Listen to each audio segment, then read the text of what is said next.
And let us once again take a nice pure inhalation, release with a sigh of ah, and allow ourselves to be right here and right now. We again just pay magnificent attention to the invisibles, those that may be invisible to the sensorium, those that are streaming in from around the globe, all here in this sanctuary of love and of peace and of harmony. Our theme of the month is to be free and not to be domesticated by the insidious energies that would seek to keep us small, to keep us domesticated, to keep us in a deep emotional feeling tone that we're not worthy, an emotional feeling tone that allows us to be consumers rather than creators, allows us to be followers rather than to be spiritual leaders.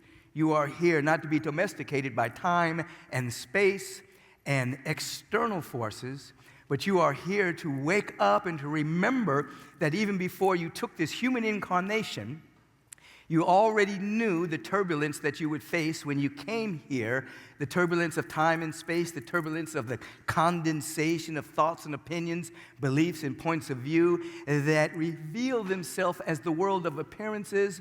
None of this is a surprise to your soul. The way the world is, or it appears to be, is not a surprise to your soul. You already knew this. And so you chose to be here so that you would bring your giftedness to this time in human history. Just kind of hit your thymus a little bit. Just activate your immune system and say, I am strong enough for the journey. I am so strong for this journey. I have everything that I need. And I am setting it free.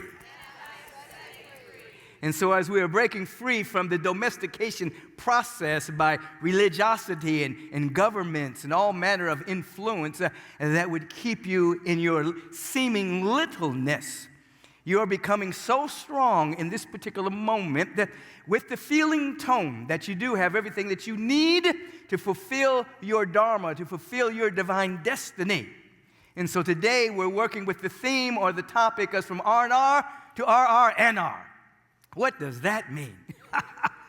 We're moving from regret and, what's the other word? Resentment. Regret and resentment. To what? To rest and renewal and revolution. So, here, when we're dealing in the consciousness of the rung of regret, we're living in an imaginary version of the past. An imaginary version of how things should have been in the past. And we're carrying the vibrational frequency of this imaginary version of the past, which blocks the flow of the dynamic good that is seeking to express through us. So in order to break free from regret, and everyone carries some degree of regret. I wish I could have done it better. I shouldn't have made that choice. I shouldn't have made that decision. I shouldn't have done what I did, but you did. And so instead of having an imaginary version of the past, instead you hear the sweet whisperings of the Spirit saying to you, this is what you learned. This was the lesson you learned from that particular experience. So that regret then becomes lesson. Regret then becomes an availability to more wisdom and knowledge flowing through you on your past, so you're not carrying and being burdened by imaginary version of what you think you should have done or should have said. Instead, you are gleaning the lessons of that particular time in history, and then on the mystical level, as you're praying and as you're meditating and as you're opening up to the nonlinear awareness of this cosmic happening, this power, this presence, this love of God that's untouched by time and experience, you will have ultimately a realization that which you thought occurred in the past did not even happen in the quantum field. It only happened through perception and experience. And the moment you shift to what did I learn, all of that disappears and you become free again. All of the energy of the Spirit begins to flow through you because your spirit has not been touched, hurt, harmed, or endangered in any way by your perception or your experience, But you'll stay there if you keep living with the imaginary version of what should have happened at that time in human history, which is blocking the flow of the miracle in the nowness of this moment. So you are setting yourself free. Say with me, in this moment, I'm setting myself free. I'm letting go of regret. I'm letting go of the imaginary version of what should have happened. And I'm stepping into the mystical awareness of that which is untouched by time and experience. I am free. And then, so regret is inward. What is inward is facing towards you. Resentment is outward. It is saying that someone is holding the key to your happiness. Someone is determining your destiny. Someone that did something, someone that said something, someone that stole something, someone that blocked you in some kind of way is hindering the unfoldment of your soul. It is a shadow stopping the light of the now from expressing in this instant. You're going to stand up in consciousness and you're going to say that no one holds the keys to my happiness. No one can hinder the unfoldment of my soul. I am no longer going to drink the poison of resentment hoping that they get sick. Instead, I'm going to rise up and say in substance in this moment that because of my sovereign nature with the presence and the power and the love of God, I set everyone free that I am holding hostage to myself, thinking that they have blocked me in some way, shape, form, or another. I give up those two R's, regret and resentment. Inward regret, outward resentment, so that I can stand free. And in so doing, I come to the vibration of rest. I'm not talking about taking a nap. Naps are cool. I'm not talking about going to sleep. Going to sleep is cool.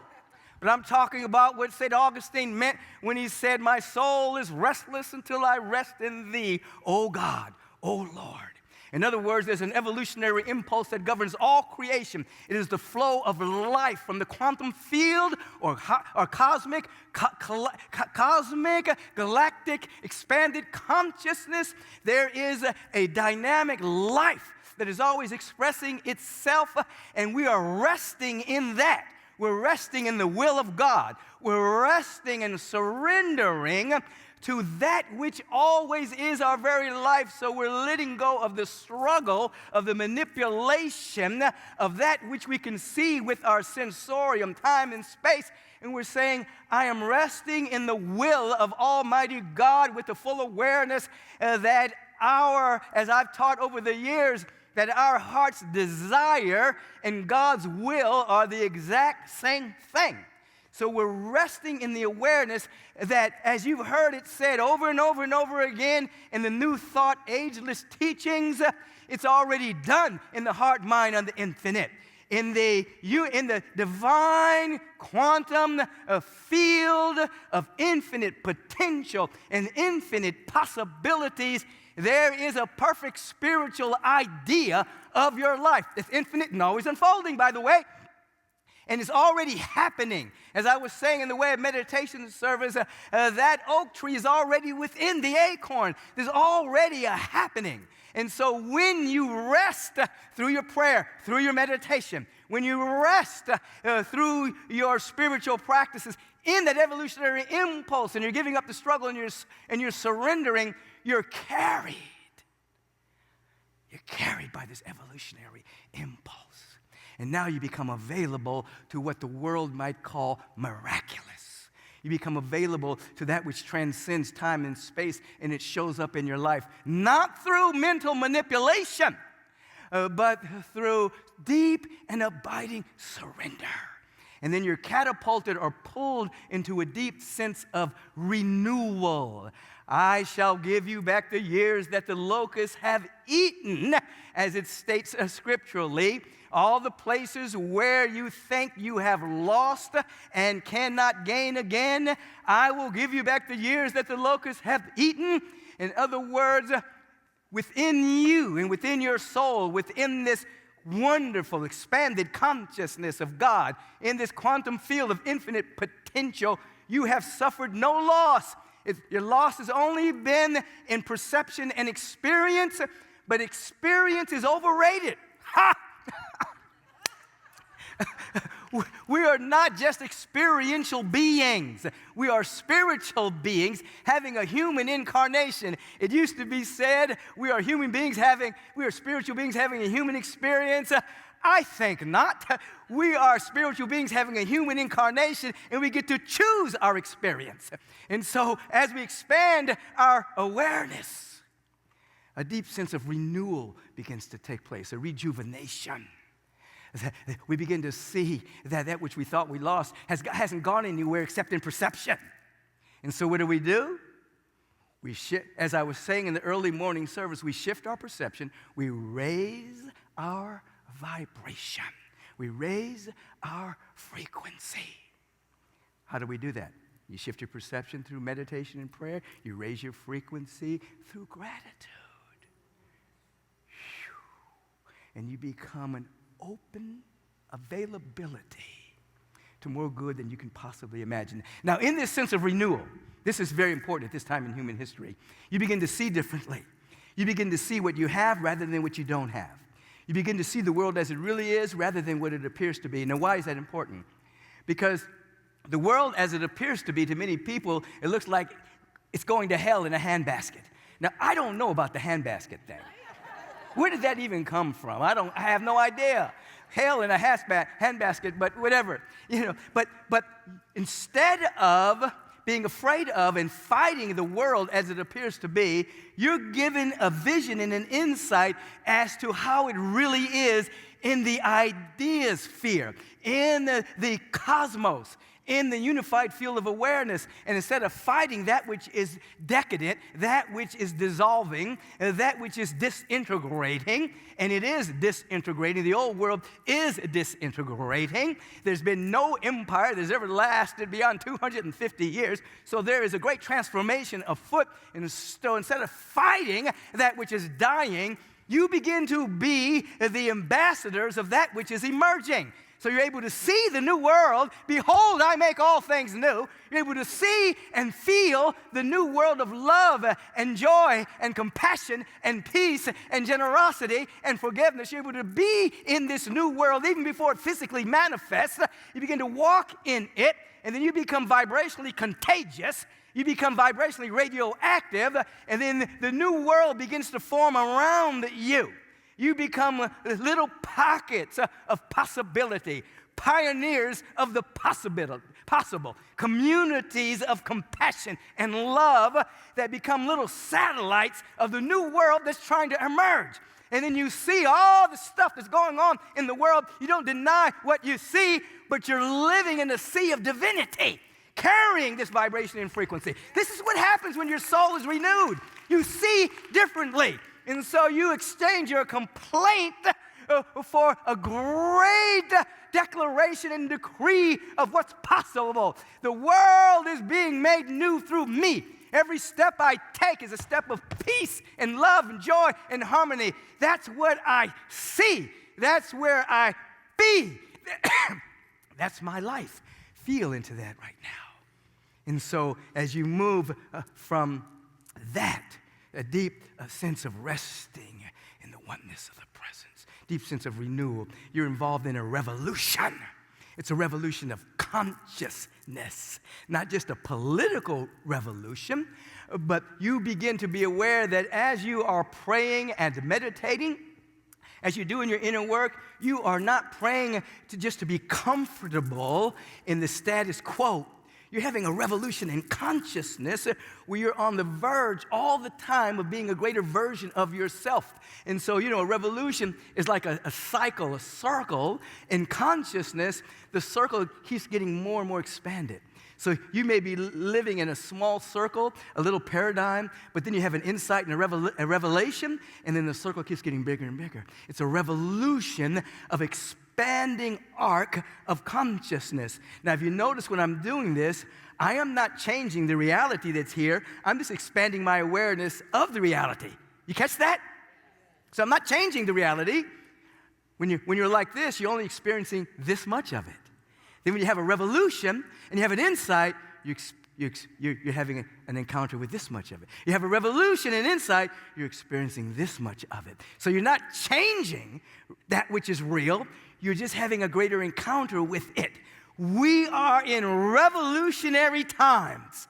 We are in moments in which individuals' arc of expansion is speeding up to the degree that which used to look so real before, we see it as opaque, transitory, temporary, and that which is real is becoming more the focus of our awareness. As I said earlier, you begin to be hyper-focused on what you have rather than on what you think you don't have.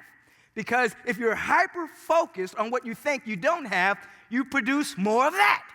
But if you become hyper-focused on what you do have, I have breath in my body temple. Hyper-focused on what you do have. My heart is beating. My body temple is extracting nitrogen, hydrogen, oxygen from the air. I don't know how it's doing that. I just surrender to the inner process of life being itself as my very life. My needs are met in this precise moment. This now moment, my need is met. I become hyper-focused on what I do have, then that magnifies, that expands. And then in time, in space, there is manifestation of that. But there must be sustained consistency. In other words, this presence of the living one is not merely responding to 911 when you're in an emergency. Oh, please, no. It has to be 411, information please. It has to be availability on a regular basis so that you're constantly resting in the evolutionary impulse that governs the universe. I shall not rest until I rest in thee. Is a constant renewal. Behold, I make all things new on a regular basis. And there is a revolution of consciousness that gifts me with an insight to see that which is emerging as the gardener sees the rose bush. Even in the seed, we begin to see that which is emerging, and then we walk in that. And for such a time as this, we are needed. For such a time as this, where there's all manner of seeming suffering and fear and anxiety and anxiousness on the planet, during a moment of decadence, during a moment of great change, a moment of great transformation, we need spiritual warriors, not human worriers. We need spiritual warriors to stand in the vibrational frequency and be the place and the condition through which the divine spiritual idea can take root. Understand this: God is everywhere. Love is everywhere. Abundance is everywhere. Peace is everywhere. Yet, we are the ambassadors. We are the openings through which those qualities reveal itself. Which is why I've said over the years, peace is everywhere except where it's being shrunk by limited perception. It's everywhere. Peace is everywhere. Love is everywhere. Abundance is everywhere. Except where it's being limited by limited perception. So it behooves us to wake up. It behooves us to say, here I am, take me. It behooves us to say, here I am, use me. It behooves us to say, all the power of the universe, all the power of the multidimensional universe, multidimensional cosmos itself, come through me, live through me, sing through me, dance through me, give through me, create through me, share through me. I'm willing, I'm able, I am open. And then with the new song, as we sang a new song, a new vibrational frequency, there is a vibrational match. And something happens. I always like the story of Yeshua ben Joseph standing, in front of Lazarus' tomb, and saying these words. I've always loved this, where he says in substance, I give thanks that thou hearest me always. Meaning, as I lift my frequency, into thanksgiving, there is a vibrational match. Thou hearest me always. Vibrational match. Wow. So we change our perception. Here are the four things. We change our perception through meditation. We lift our frequency through gratitude. The quantum field responds to our intention. We live in an intentional life, and we surrender. Those are four cool things. We shift our perception. So we're praying, meditating, not to change reality, but to shift our perception in it. We lift our frequency through praise and thanksgiving.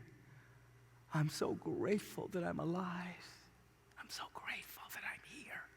I'm so grateful I get to live this life as Michael. I'm so grateful. And then I intend to wake up.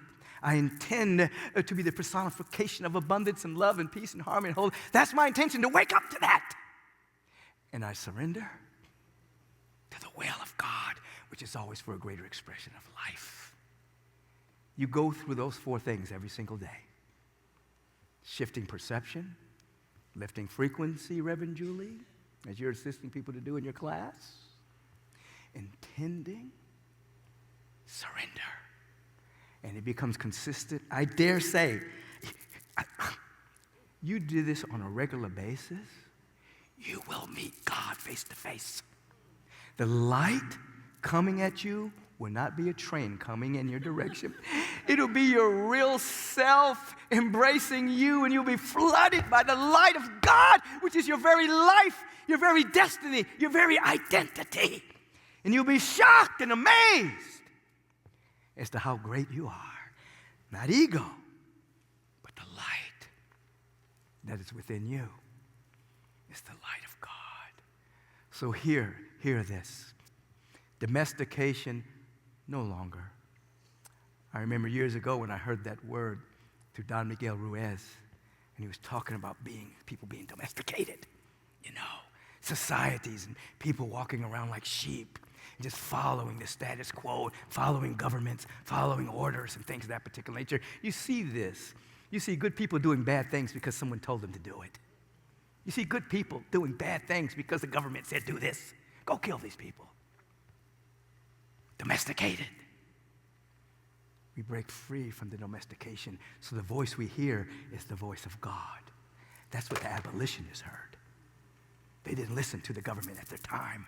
They said, we can't have slavery.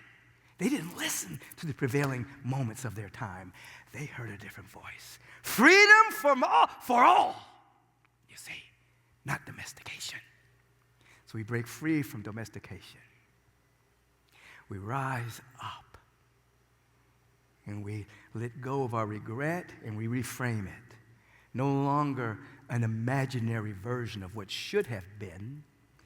It was a life lesson. What did we learn? Who are we now? No longer resentment, giving someone else power by what they said or did that's determining our destiny. No, we give up resentment and we forgive everything for everything that we may be free, not condoning anything that anyone has done, but being free that our soul can express its dignity, its power, its joy, its abundance, its love. And then there's a great sense of resting in the evolutionary impulse. That's surrender. A great sense of renewal. I'll give you back the years the locusts have eaten. What you think you lost, you'll get it all back because you didn't lose it on the meta level, and it'll show up again. And then there'll be a revolution, a constant expanding of the arc of your awareness through deep and abiding insight, spiritual practice. You throw in a little agape community. It'll grant you immunity when you need a little buoyancy. It's like, I met so many people in Miami that were telling me, listen, the agape community held me together. The agape community held me together. When I was signing books, one lady came up to me and she said, you know what? After seeing you in person, I'm doubling my auto tithe. I said, really? She said, oh yeah, I got to. I've been auto tithing for a while, but now that I've seen you in person, I got to double it. God bless you, sis. But But the community is everywhere. It's local, it's non-local, it's everywhere. Just like God. We're bigger than Visa. Shut up, Michael. Okay, listen. Hear it just one more time. We're breaking free from domestication through spiritual practice. We're not selling ourselves short. We're not identifying ourselves as little old me. We're opening ourselves up to being the light that lights every being that comes to the planet. We're standing in an awareness today that we're consciously letting go of regret and the imaginary version of the past, and instead saying, what have I learned? We're letting go of resentment, which blocks the flow of creativity and creates debt in our life. Because the message we're giving the universe is that someone owes me something, I'm missing something, and then by law, you miss something. We're letting go of that. And we're stepping into deep resting in the Spirit. That's not laziness. It's resting in the will of God. It's surrender. That renewal can take place. And that continual revolution and expansion of our awareness can happen. So we're living in the divine ideal even before there's a physical manifestation. That is metaphysics. That is quantum physics. We're living in the realm even before we can see it. That's why we are artists of the soul, catching the divine blueprint of a song, a choreography, a blueprint of a magnificent portrait. We're catching it before anyone can see it, and then bringing it into time and space, which becomes a canvas for us rather than a prison. Are you catching what I'm saying here? Yes. Woo-wee.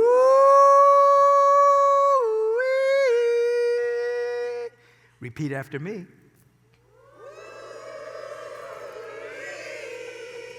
Woo-wee.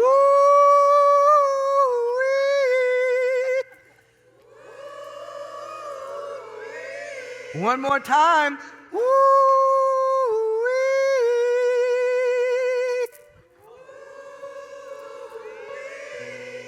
Say, I am free. I am undomesticated. I am greater than I've ever thought about myself.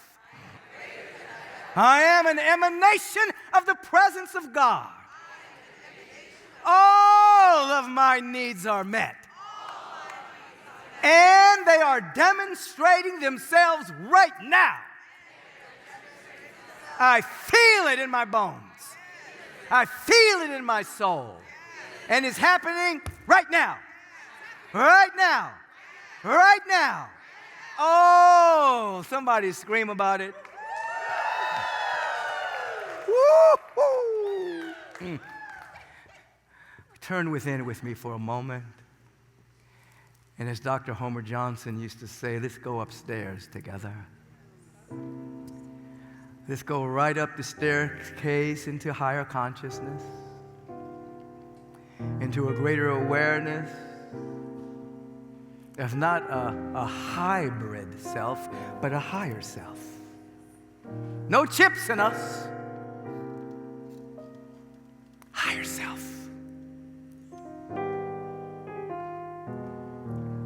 Because we're on higher ground. We're elevating our consciousness into wonder and awe. Ooh, just think about yourself when you were a child and you saw something that just blew your mind and opened your heart. Oh my God. Come into that wonder and awe with me right now. Just, do you know how wonderful your body temple is? It's doing all kinds of processes that you are consciously not participating in. It's demonstrating the lilies of the field spinning and toiling, not having one anxious thought about the future. Oh, it's extracting oxygen and nitrogen and hydrogen right now. Oh, this moment, all needs are met. So in this consciousness of wonder and awe, gratitude and thanksgiving, Our perceptual windows are being cleaned and cleared. And we begin to see like we've never seen before.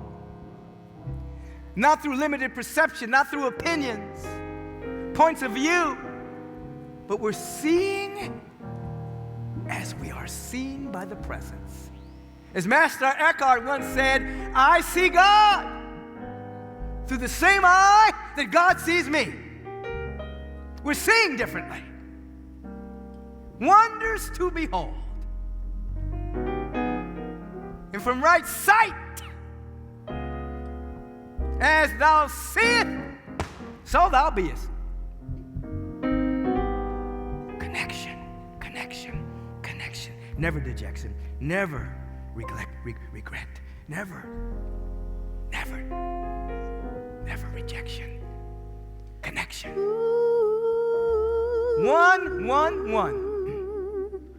Everybody say one. Just one. There's only one.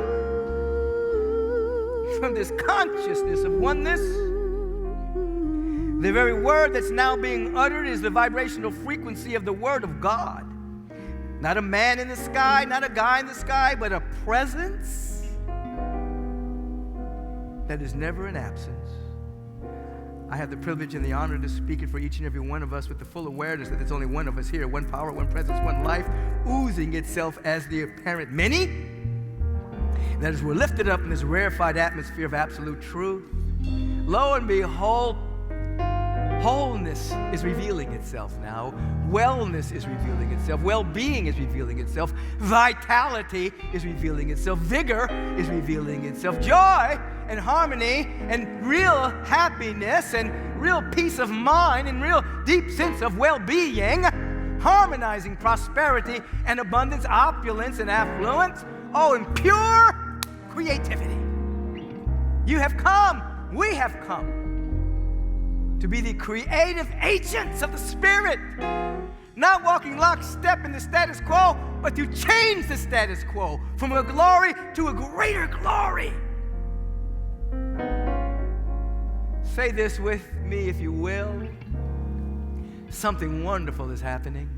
Something wonderful is happening. Say with real meaning, something wonderful is happening. Think of all the structures of your life and pay attention right now to any structure where there appears to be lack. Now speak into that structure and say, something wonderful is happening. Something wonderful is happening. Look right into that particular structure. It might be financial. It might be physical body temple. It might be mental body. It might be emotional body. It might be relationship body. It might be whatever it is. Look into that structure and say, something wonderful is happening. Because God is right there. Right there. So as we're feeling that something wonderful is happening, we're now making ourselves vibrationally prepared and available for what the world calls a miracle.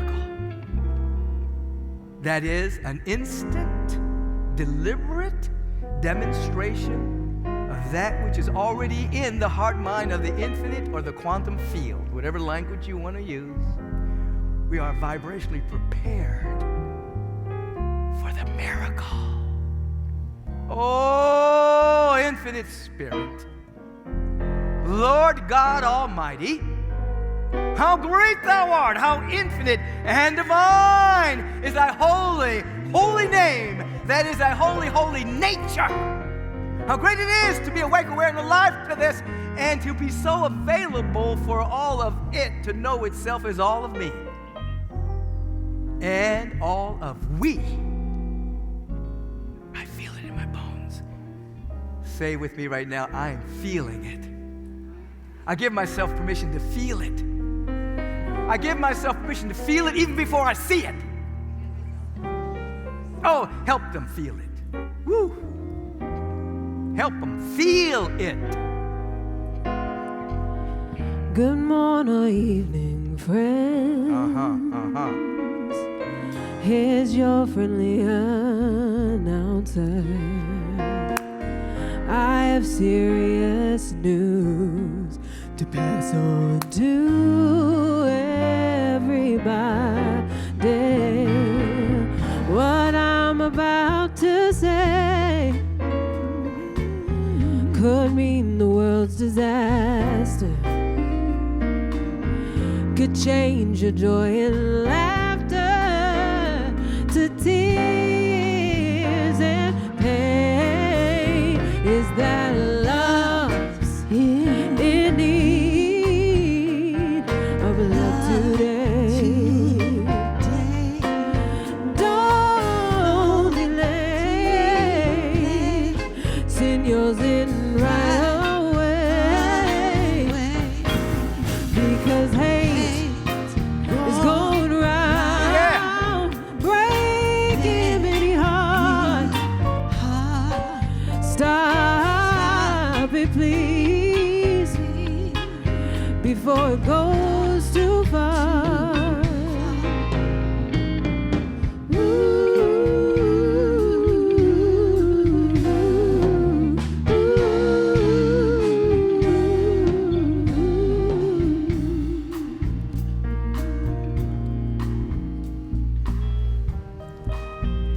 As we continue to turn within, if brother Stephen Morris, Stevie Wonder, is watching as he does, just want to shout out and say happy birthday, brother. I'm sorry I missed your birthday party, but I was traveling.